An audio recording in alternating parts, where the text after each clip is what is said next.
And I lead a team in Maersk focusing on our customers' sustainability journeys and how can we support them, particularly with decarbonizing logistics. I have today with me here Nikolaj Christensen. And Nikolaj, maybe you will also please introduce yourself. Yeah, gladly. Thank you, Kajsa.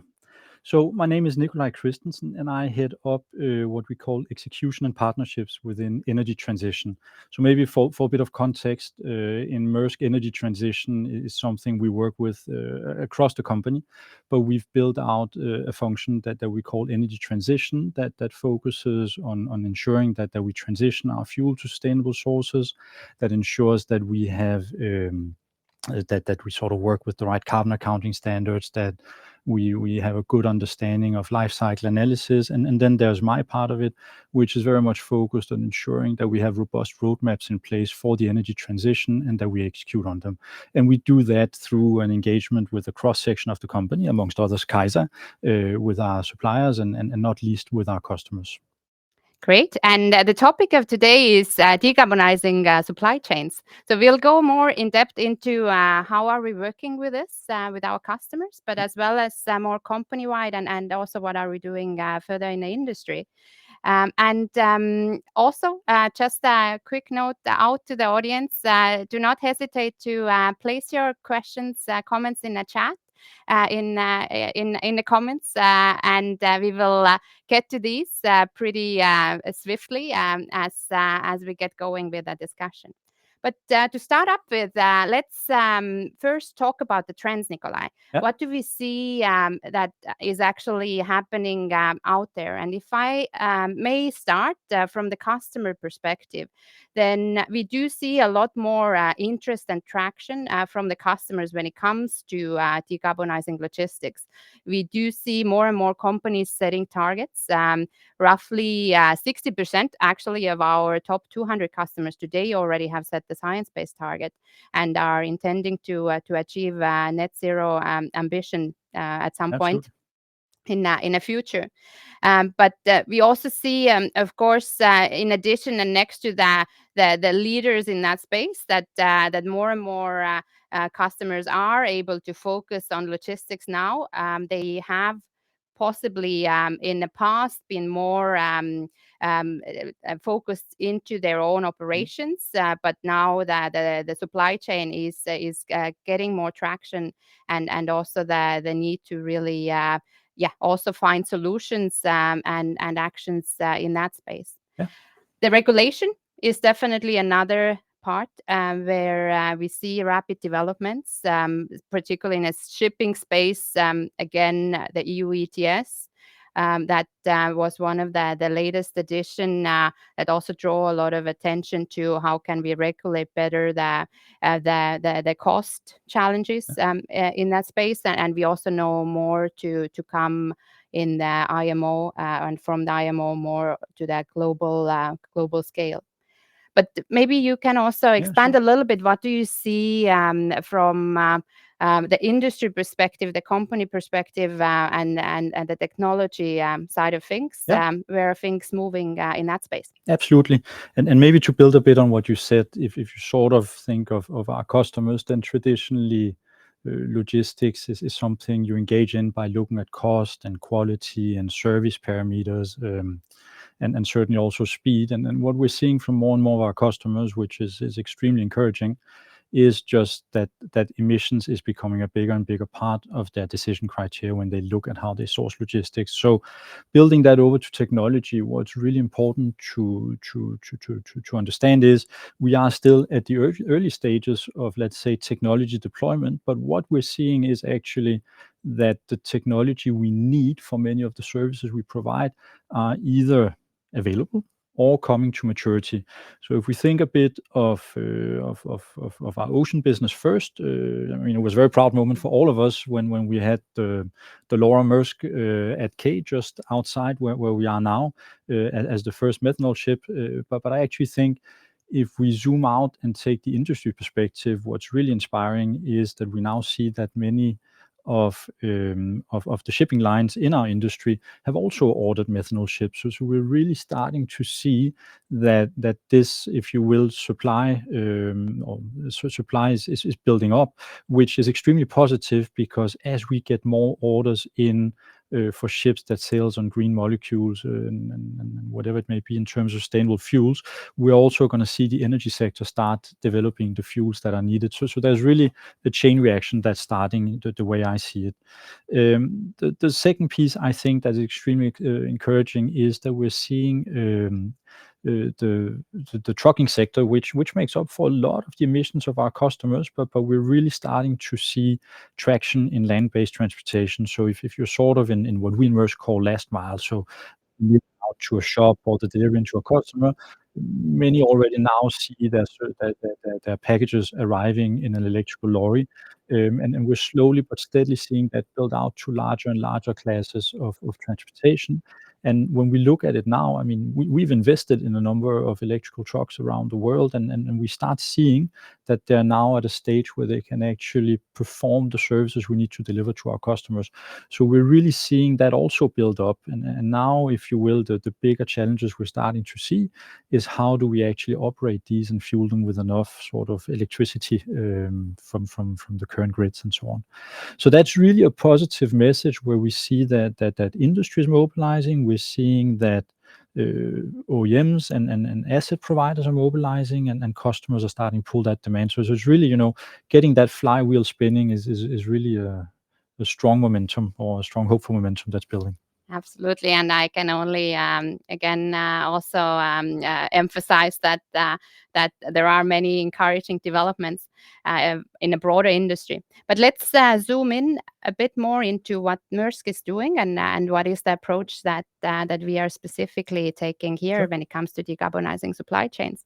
Again, if I may start with a customer perspective, we do today have more than 100,000 customers, and these customers do have different needs when it comes to decarbonizing their own logistics. We see again the picture varying quite a bit, where some of them are just getting started. Some of the challenges that they see there is how they get the basic visibility of how the emission picture looks like for their supply chains. Some are already moving a bit further and trying to understand what are the first steps that they can take, either to optimize, how can they be more efficient in the space. And then some are moving already further ahead and are interested in the solutions around alternative fuel space, or the alternative technology space. And even number of customers really interested as well to be part of the future of the logistics around the decarbonization space, and also looking into how they can potentially co-create together with us how that future looks like. So it's also important from our end then to address these different needs, and see how can we respond, being it either providing them the basic emissions visibility through the reports or tools that we have internally, or offering them a solution like Maersk Eco Delivery, for example, where in ocean we have alternative to provide and use green fuels, being it biodiesel or the green methanol, to ship instead of the fossil fuels. So a lot of momentum again over here, but also still a lot to do to address the challenges that the customers are facing. But how do you see that, Nikolai, from again more from the technology perspective? So if we sort of, one way I would look at it is that as a logistics company, we operate a number of assets, being that transportation assets that move stuff around, or store, or warehouses, or similar storage assets, and they all come together to what we call a network. And on top of that network, we then try to serve our customers and add value on top of that. And I think I very much recognize what you're expressing here, Kaiser, because what we're trying to do is actually to both, on sort of a very practical level, build out the foundation, which is how do we move these assets to move on sustainable energy and reduce and eventually eliminate the emissions. And the other thing that we're working very hard on is actually to create, you can almost call it a digital twin of the emissions of these products or of these services, so we can help our customers get access to an understanding of what their logistics is producing in terms of emissions. And so we can help also ourselves look at what are the big opportunities and the big challenges that we need to address. So I think that's coming together in a very exciting way. Yeah, and there is actually a question in a chat, which I would like Yeah. to say, because it builds Okay, a let's little go bit for it. on something that you also just mentioned. Arham is asking, can you talk about the role of technology and data in Yeah, okay. reducing supply chain Yeah, yeah. emissions? So I think we can almost split it up into to three parts. I think for us as a company, it is incredibly important to get a data foundation in place to understand our emissions, and we've worked hard for that, and we continue to sort of build additional granularity into that. So I think that enables us as a company to really drive the progress towards our own network, and where do we actually optimize, as I described before. Then I think the other side of it is really for our customers. Our customers will look at their total emissions. Part of that is logistics, but many of our customers are actually seeing logistics as an outsourced service that serves their supply chain needs.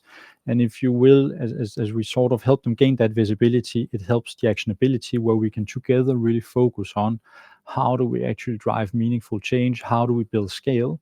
And then the last piece I want to say around data is that in reality, decarbonization is not something any single company can achieve. This is a ecosystem play, if I can call it that, where many actors need to come together, and data really serves that fundamental understanding of the problem we're trying to address, and moving the agenda forward. So I think that's the big role of technology in terms of data. There's of course also a massive role in development of new technologies towards new propulsion systems for vessels, charging stations that can charge much faster than the current, and enable a more efficient trucking operation and so on. So there's also a big innovation and R&D aspect to technology in this. Yeah, and I can very much echo the relevance of the data, and also how we see it again from the customer perspective, right? As again, without having the proper data visibility, Yeah. once again, there is really not too much that many are willing to do, because first you need to understand really where your challenges are based out of, and then execute and act on that. Yes. Yeah.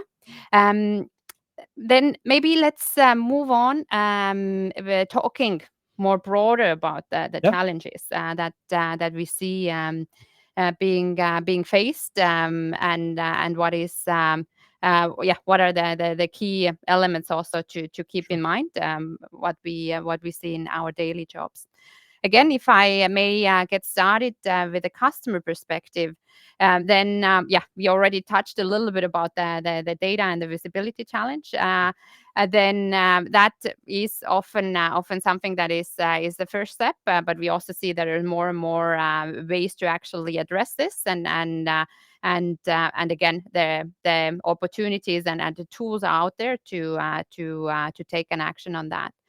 However, what we also still see in the customer space is that first, there is a further need for simply understanding more what is possible, what can be done, and how can it be done, and that's why the logistics providers like us can also be there, and address it in more details, as this is our bread and butter, so to say.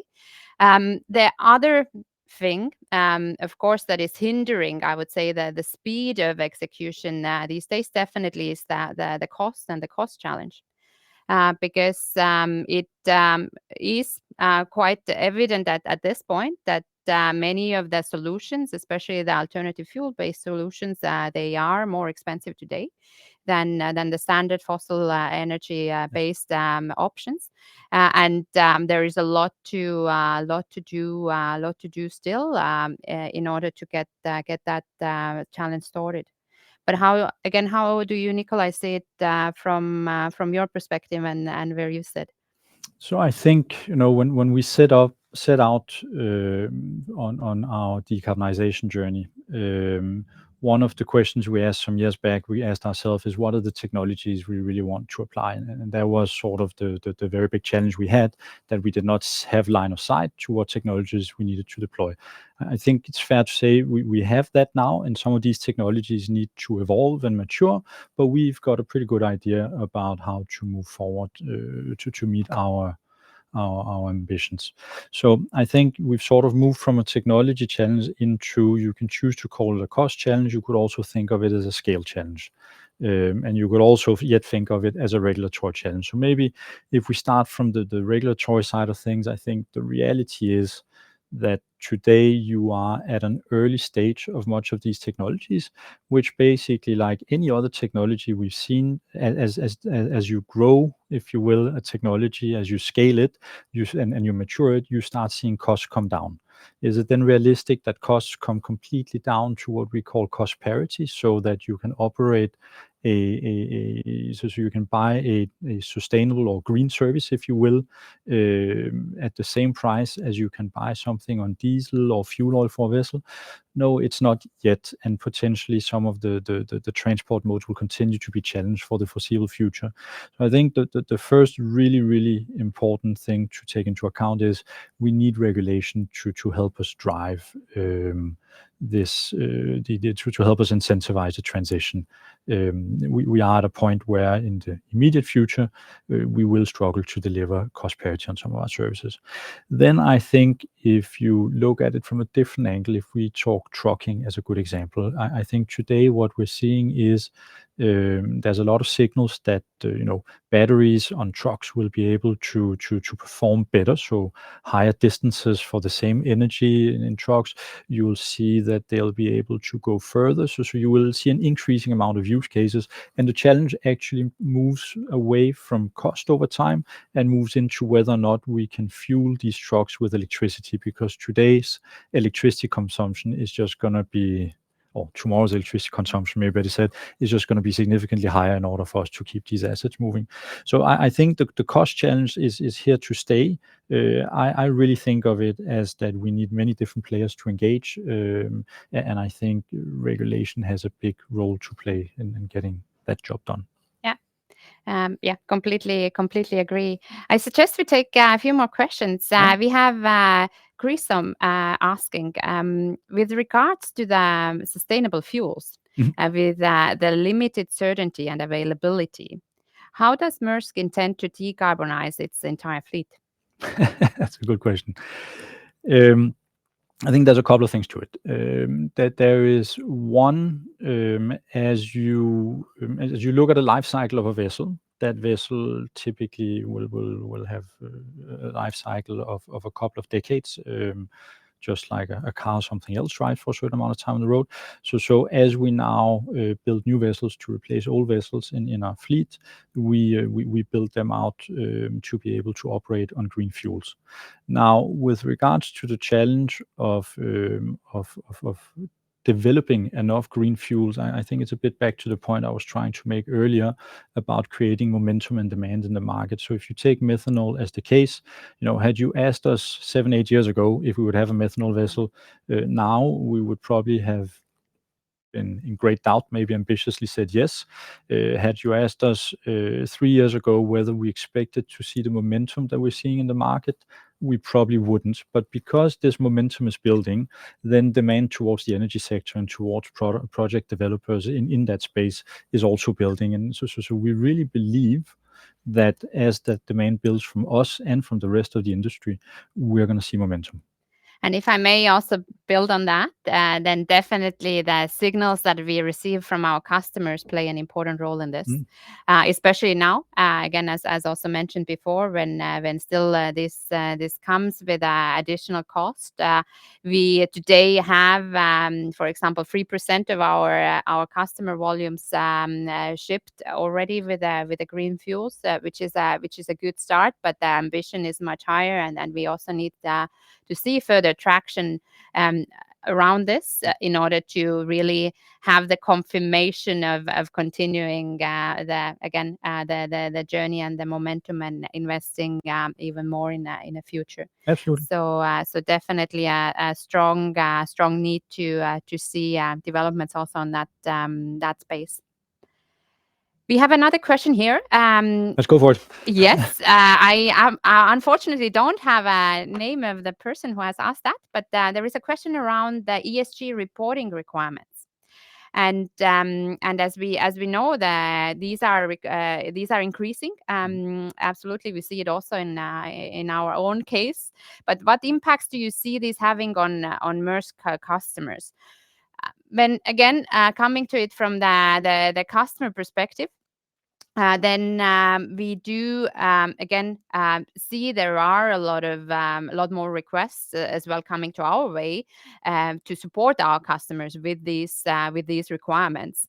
And again, the visibility indeed is something what we've mentioned a couple of times here today already, that is quite crucial. But also then besides giving the customers so to say the direction where to go, where to lean towards to, also gives or fulfills some of the regulatory compliance elements that are simply there now and can't be moved away from. Yeah. And maybe let's take one more, and that would be from Rommel, who is asking, how can businesses effectively decarbonize their supply chains while maintaining efficiency and competitiveness?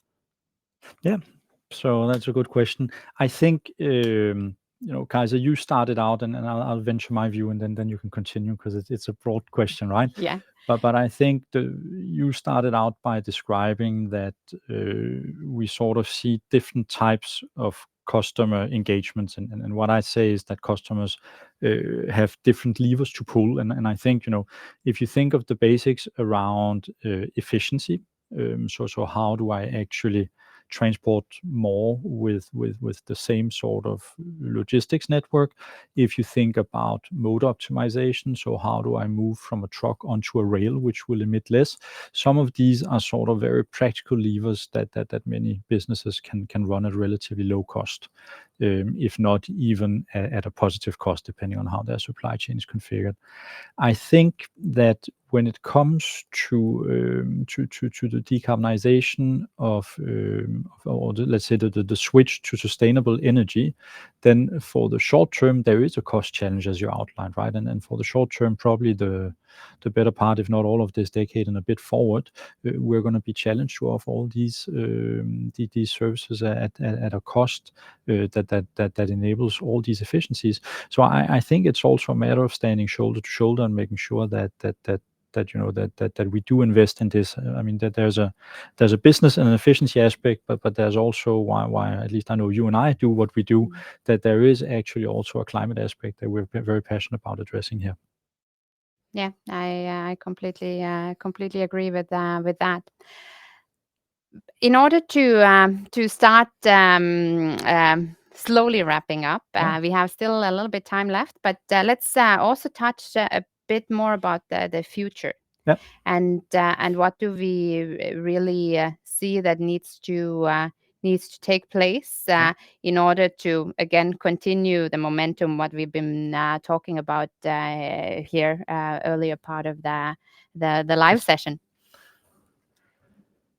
Yeah, that's a big question. I think as I sort of we've covered a lot of this in what we've been through, right? But I fundamentally believe that when we look at the roadmaps we're building out, it is quite clear to us that there are a number of things that need to be true in order for us to move ahead and deliver on our ambitions. That there's no doubt in my mind that we've spoken about regulation briefly. Regulation is required in order to address some of the discussions we've had on cost and efficiencies, but also to create the right incentives for markets to actually transition. So I think that's almost a given. I think continued development of technologies, and if I just look at electrical trucks as a good example again, today the trucks that come out have a certain range, they can cover a certain part of the many emissions that comes from the trucking business. We need to see continued development of those technologies. And if we stay on that example, I think it's crucial that we see the mobilization of infrastructure. There was a question earlier around how do you secure enough energy supply for to decarbonize your fleet. We need to continue seeing the demand building so that we can also engage with, be that utility providers, energy companies, grid companies, and so on, to ensure that we can actually drive this transition. It's really an ecosystem mobilization exercise. And then I think, not least, that there's a question on how do you actually invest and de-risk this transition as a business, and do so together with both our suppliers and our customers. And that's what we spend a lot of our time on, right? Yeah. And again, to add on the customer perspective here as well, would maybe like to summarize this also in three points. Again, what do we need from the customers also in more of a nearer future, right? Is of course to continue working with them, understanding where their struggles are today, and finding out then how we or the broader logistics industry can support them. Also, in order to kind of move them up in their own maturity and the way how they are taking actions around this decarbonization agenda, right? The second, I think, really around this would be seeing how can we jointly address the cost challenge. Yes. The challenge is there. We are completely aware of that. So how and what kind of alternatives are there around it? And then third is really to also rely on the leadership and showcasing certain behaviors and uptake in this space, also for us to be able to take the next steps and really make sure that we move this further. And I think that's a great point, right? Because I mean, business as usual is not going to get the job done, right? So something has to change. So I think, it is so important. I've said the word ecosystem a few times, right? But it's so important that industry, suppliers, customers, and so on engage in this together, because it's just not going to happen if only one tries to drive it. Yeah. I think that's the reality of what we're seeing. But on the more encouraging side, we're seeing all the solutions become available. So it's really about leaning in and getting started. Yeah. And just to say a couple of the closing remarks, then Maersk does have an ambitious target. We intend to become net zero by 2040. And in order to do so, there are of course many of the strategic initiatives already in play, as we also heard Nikolai from you. Thank you for that. Definitely more room to grow, but we are extremely serious about this agenda and looking forward to move this forward. On the customer side, we are also there for our customers to support them where they are at this moment, and also making sure that again their specific needs can be met, but at the same time also trying to and doing our best to take them along to this journey, because as you also just pointed out, the only way we can do this is we do it together, also including our suppliers, of course. Any other final remarks from your end? Yeah, but I would probably close this off by saying that we've covered a lot of the challenges and the opportunities, but I actually take a very sort of positive position to what's happening in logistics. I think all the right things are happening. Early momentum is building around the markets. Technology is becoming available. So I really think that there's room for optimism, but it of course requires that we all engage in keeping that momentum. So I want to thank everybody for joining us on the call today. It's been a real pleasure and a real opportunity to share our views. And I think that's what I had. And looking forward to see you in the next sessions. Also, please do keep up to date with our developments through our website and the other social channels. thanks again for everybody for your time, and looking forward to be in touch. Yeah, thank you very much.